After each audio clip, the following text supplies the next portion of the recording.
I did not expect a witchy mall cult movie to be this crazy and unhinged, but here we are. Hey everybody, welcome back to the Movie Buddy. I'm your host Josh Blumenkrantz, and today I am reviewing Forbidden Fruits. This is a bold, chaotic, and really fun horror film that mixes dark comedy with a kind of cult vibe to it that ultimately leads to chaos. The film follows a group of women working at a store called Free Eden who secretly run a witchy femme cult in the basement after hours.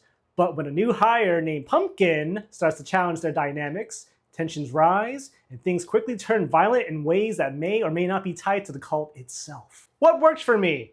I'll tell you what worked. Lili Reinhart. She is incredible here. She gives a career best performance as Apple. You really see her unravel, and she feels threatened by Pumpkin, played by Lola Tung, who's also great and brings a strong presence to the group. And I really love these two women. I mean, Lili Reinhart, you know her from Riverdale. She was great in the movie Hustlers, but she is a leading lady in this movie. This movie is hers. She just is fully inhabited as Apple with the red wig and just the strong leadership dynamic. Oh my God, she is really, really incredible in this movie. And Lola Tung, which you know from The Summer I Turned Pretty, oh my God, she is very good. I've never seen her in a movie before, but I want to see her in more movies because she's so good. Such a presence and such an innocence too. She's very smart. I love her choices. I love the dynamic, like I said, that she has with Lili Reinhart.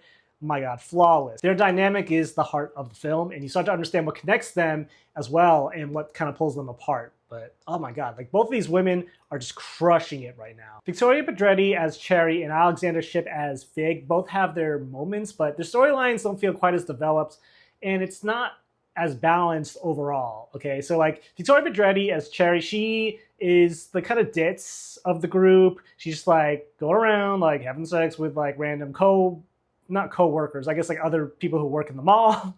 And, she's just oh, I want to do the stuff that Apple tells me to do because I'm close friends with her and I have to listen to everything she says. So she's just kind of a follower more than anything. She's good in the movie and I did like her on the show You, but I don't know. I just wanted more from this character. I didn't quite get as much.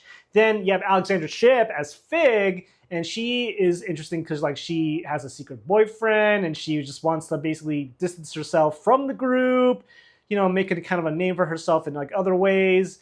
But once Lola Tung's character finds out about this, all hell kind of breaks loose there. But man, I don't know. I just felt like these two girls could have done more compared to the other two, but we didn't get it. And I would have loved it, honestly. I would have loved more because when these all four of these girls come together, it's just magic, and I really love what they brought to the table here. I also liked how the film got very, very violent. It adds to the chaos and it makes you wonder whether what's happening is coincidence or is it intentional or is it part of the cult itself. So I didn't realize this movie was gonna go full on not horror but super violent, and just a lot of shit goes down very fast, and it was surprising to me because I did not think that was going to happen. I thought it was just going to be a nice teen, not comedy, but at least a light comedy, but no, this got very dark very quickly. But when you have Diablo Cody being involved in this, need I say more? Of course this movie's going to be like this. It makes so much sense. What it didn't really work for me, this film, I just kind of wish it was longer. I would have liked to watch these characters develop a little bit more, go a little further with them. And I'm just not sure how I feel about the ending. When you see the ending of this film, you're gonna be how did we get here? But it makes a little sense. It's really hard to talk about without spoiling, so I won't. But when you see the ending, I'd like to know your thoughts. What do you think about the ending of Forbidden Fruits? I really want to know. Drop it down in the comments if you want. But man, that was nuts.